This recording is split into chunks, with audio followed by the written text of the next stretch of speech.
So now Donald Trump is keeping troops in.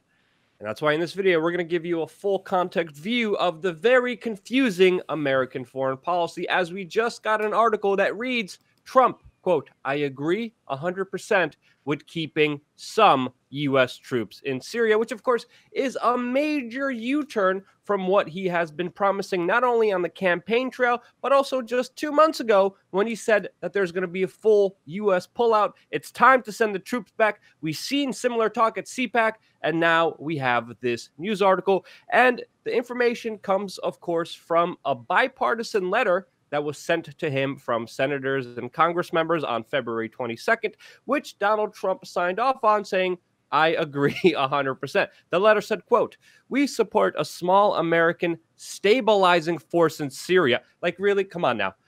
This is literally what the Democrats and Republicans sent to Donald Trump.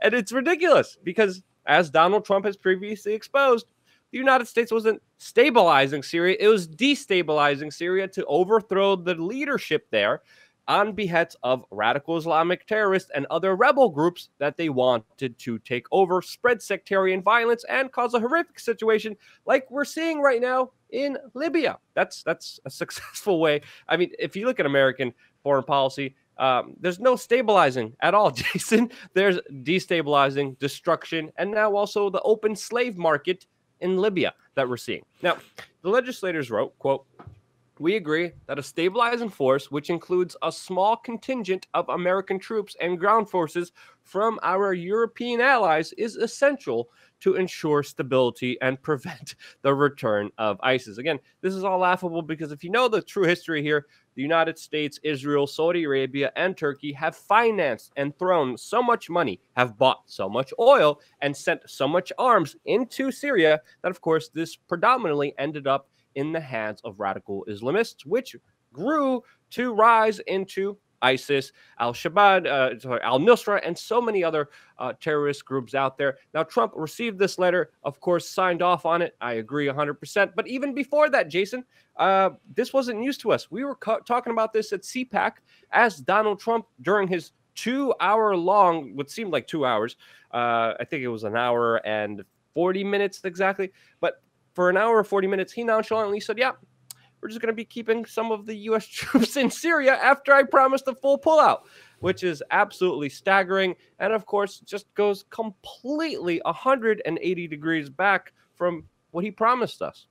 Yeah, and that's why you're seeing people that were really supportive in his alt base, people like Cernovich coming out against him in many ways and saying, hey, everybody, you guys need to wake up, because people like Tulsi Gabbard, who are talking this anti-war game, whether or not she's going to deliver. You know, we've seen some conflicting evidence of that with her turning her back on her stance with Bashir al-Assad and now accusing him of chemical weapons. Look, Trump got elected mainly because of people like myself who were sick of war saying, hey, at least he's saying he's getting us out of the war, right? And now you at CPAC witnessed him say that he's not going to be able to do it until over the next 2 years. We already know that he's been working with Eric Prince on private military groups, Luke, going into this country. So all we're really seeing is a long-term transition into a privatized military industrial complex in these countries with U.S. support. Because in this very article, you have 2,000 people and then 200 people. Well, Luke, that screams of covert operations that are going to be coming into fruition shortly.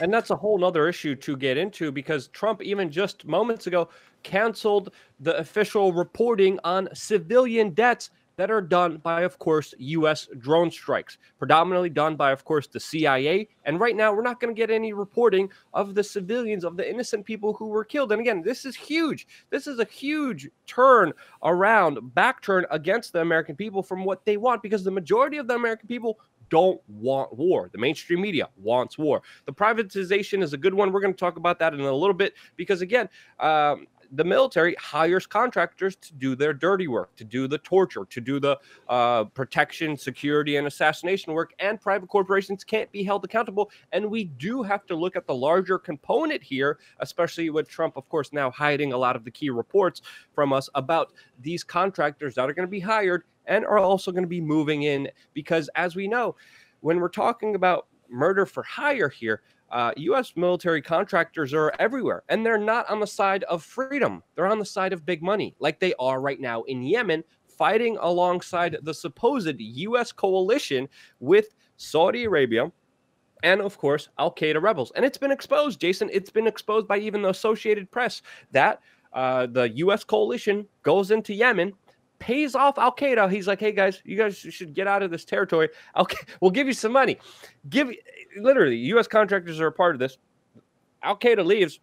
Then they come in with the photos and videos like, look, there's no more Al-Qaeda here. We got rid of them. Meanwhile, Al-Qaeda is fighting alongside U.S. mercenaries, the U.S. coalition, Saudi Arabia in Yemen, of course, against the Houthi rebels, which have some ties to, of course, Iran. And that's a whole bigger, complicated geopolitical picture. But ultimately, what we're seeing here is the United States on the side of radical Islamists. And in this Syria move, people need to understand here, in Syria, ISIS is very close to the U.S. bases. And a lot of people have internationally been saying that ISIS has been using the fact that the United States is there for cover. And this does kind of bring together a bigger point here because Iran, just a couple months ago, launched airstrikes that were very close to U.S. military bases. Now, of course, the mainstream media wrote how dangerous, how reckless this was of Iran, and some aspects of that are true. But what they didn't tell you is that Iran was specifically targeting ISIS, which, again, many people say ISIS is using the U.S. presence there as a base. So that's the bigger story here that, of course, needs to be shared. And, of course, a bigger letdown. Because, again, I mean, Donald Trump's speech, he was talking about this is another question here that needs to be brought up to the bigger Trump base. This is the bigger question that a lot of people need to realize. During his almost 2-hour-long CPAC speech, Trump railed about how they spent trillions of dollars and still have to land airplanes in complete darkness there for safety, and how this U.S. General Raisin Kane told them that we could get the job done and leave in 2 weeks. And now Trump said that he loved that idea. That's a great idea. The crowd cheered, but those 2 weeks were a couple months ago. And Jason? Yeah, truth all over the place. I want to point to this. This is March 6th, Luke. And again, we have hundreds of ISIL or ISIS fighters surrendering in Syria. Now, they've been on their quote-unquote last legs for how long now, Luke? And you know why, right? Because the United States ultimately lost. Israel, Saudi Arabia ultimately lost with their goal of regime change, and they cut off the money. Turkey stopped buying oil when Russia exposed it, and now ISIS on their own, this is why they're fleeing. This is something that Donald Trump was talking about.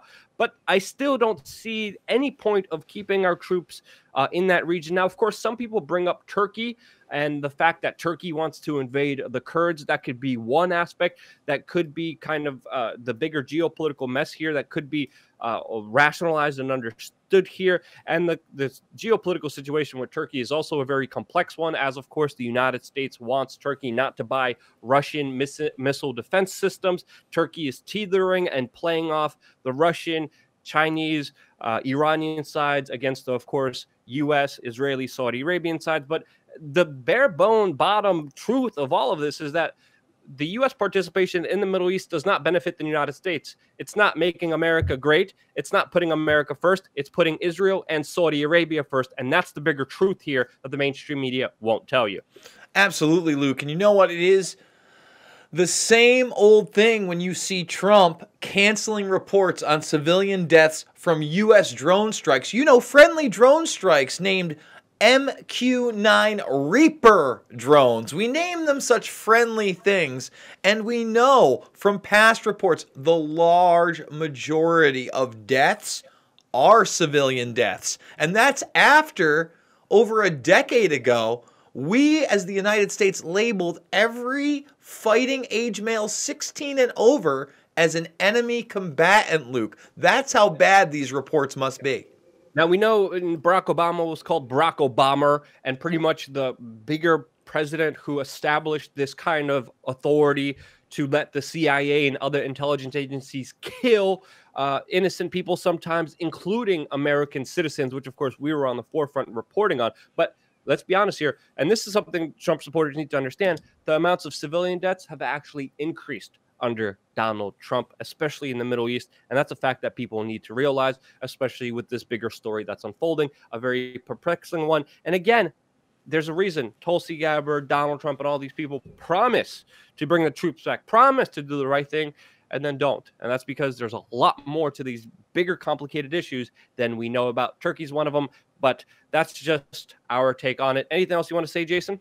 Yeah, I just want to point out the fact that people like John Bolton have been saying all along we're not going anywhere. And until Trump can actually rid himself of this deep state agenda and stop surrounding himself with people that have been promoting war in the Middle East like Bolton forever, I don't think he's going to stand a chance in 2020. I think somebody else is going to step in because his quote-unquote base that got him elected, let's be honest, even tomorrow's news today has stepped a little bit away from that Trump train because it's been all talk in the Middle East and no action, Luke.